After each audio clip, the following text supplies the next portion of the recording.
magnetic pulse effects from nuclear detonations on satellites in Earth orbit. What is the county's plan to run elections if there is an electrical grid power outage countywide or even statewide on election day? Okay, that's new to me. I haven't heard anything like that. And again, we work, elections department is a total department in mind. So if it happens on election day, you'd have to reach out to your elections department and see what the emergency plan is. I know if some say they use this location as a polling location, and if there's an emergency at this location, they reach out and have another secondary location planned.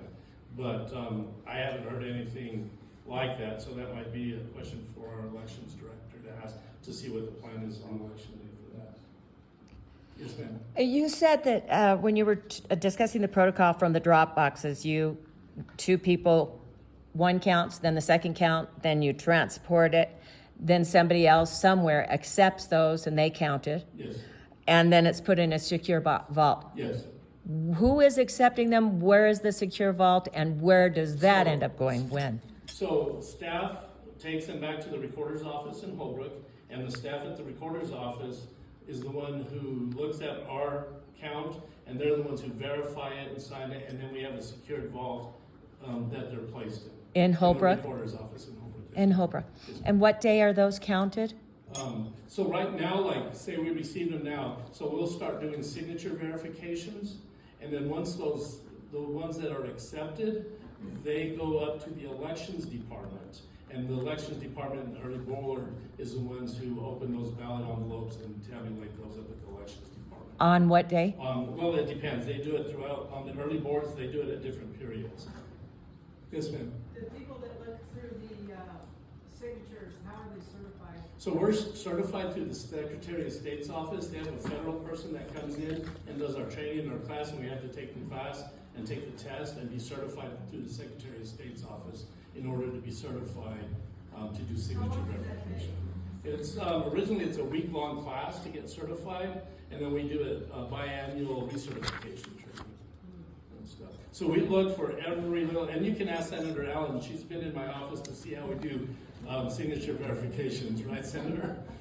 Yes, but don't ask me anything. So, and we look to see how your signature leans, how your T's are crossed, how your I's are dotted, and we look at that whole signature. So if something varies, if there's a lot of similarities, then we can say yes, that person signed it. But if sometimes, and especially, I know my signature as I age has changed over when I first registered. So if something is different there, and we don't accept it, and we have to try to contact you, say, ma'am. And we have to get verification that I'm speaking to you, your social security number, date of birth, and say, did you sign this ballot?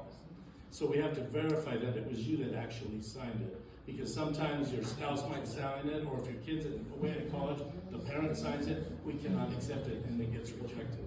So if, say, and we also have a cure period, so if it doesn't match, we have to allow you to come and to verify that it was you that signed it, or if it's rejected, you can go vote in person on election day. Yes, In ma'am. 2022, how many were called back? Off the top of my head, I don't have that number. Do you don't have a percentage? Not off the top of my head, no, ma'am. I'd have to look at the reports to see. It's published. Yes. Yes, sir. Yeah, for the last few years, the Navajo County Elections Department has used 15 ES&S model DS200 ballot tabulating machines, dozens of electronic poll books, ballot drop boxes, as we've talked about here, that are placed all over the county, along with 2 trailers that are used for on-site early in-person voting, and I believe a vehicle that's used by the election department personnel. The cost of all these items would be several $100,000. My question is, were these paid for by Navajo County taxpayers or by some other means? Okay, so I can speak for my department. So when we did get that Civic Life and Civic Tech grant, we had no clue that Zuckerberg was involved in that at all, so it was accepted. So we had the recorder's office that they used for early voting had a little bitty trailer that was probably 5 foot tall. It was an old trailer that was falling apart. So those funds were used to purchase 2 trailers that were utilized now to go out and do early voting, voter registration drives, and 2 pickup trucks. And also some of that money went over to the election department, and we purchased Ford Expedition for their department as well. And that's what was purchased from my department. How about the DS200? The DS200s, I don't know, those, I don't think that was used for that, but you'd have to verify that with Raylene again, because that's her department. Yes, sir. How much is each Dropbox cost? It was about, I want to say about $500 and some per Dropbox. How much of the grant, what was the total amount of the grant? The grant we received was $614,000. We also built a warehouse at the county facility, because the county was sharing the elections department warehouse with the rest of all the county department warehouses. So they was able to give some of that fund again to the elections department, and they built a warehouse, so they're separating it, so they're two separate So warehouse was there a departments. grant written for that money? There was a grant, yes, sir, yes, sir. Okay, is there a copy of that grant that we could actually, somebody could actually? Yes, you can put in a public records request through the Board of Supervisors office, and it has the grant, what was spent on that grant as well. Thank you. Yes, sir. Back to our guest. How can we get a hold of you and ask concerns? Her cards are on the table. Right, I have cards right back here. Okay. And you can call me or you can send me an email. And either works just fine. We'll get right back to you. Thank you. Yep. And. Yes, ma'am. Based on the cost, what do you think the cost difference is between hand counting and machines and all that?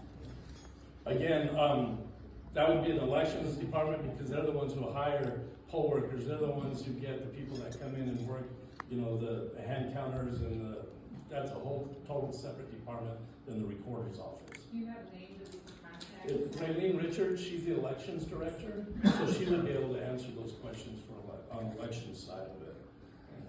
Currently, oh, and you have another. So I would just wanted to go over some, there's some pamphlets out on the back table there. It kind of has the upcoming dates for the upcoming elections. The legislature changed the date for the primary election. It was in August, but they moved it up to July 30th. And so the dates changed, like for registration deadlines and stuff like that. And those dates are on the pamphlets there, so you're more than happy to have one of those pamphlets. And again, my office, if you're ever in the Holbrook area and you want to see how we do things, my office is always open. I'd love to show you how we do signature verifications and how we process the early ballots. And again, I'm trying to educate the public because we're trying to clean up our voter rolls.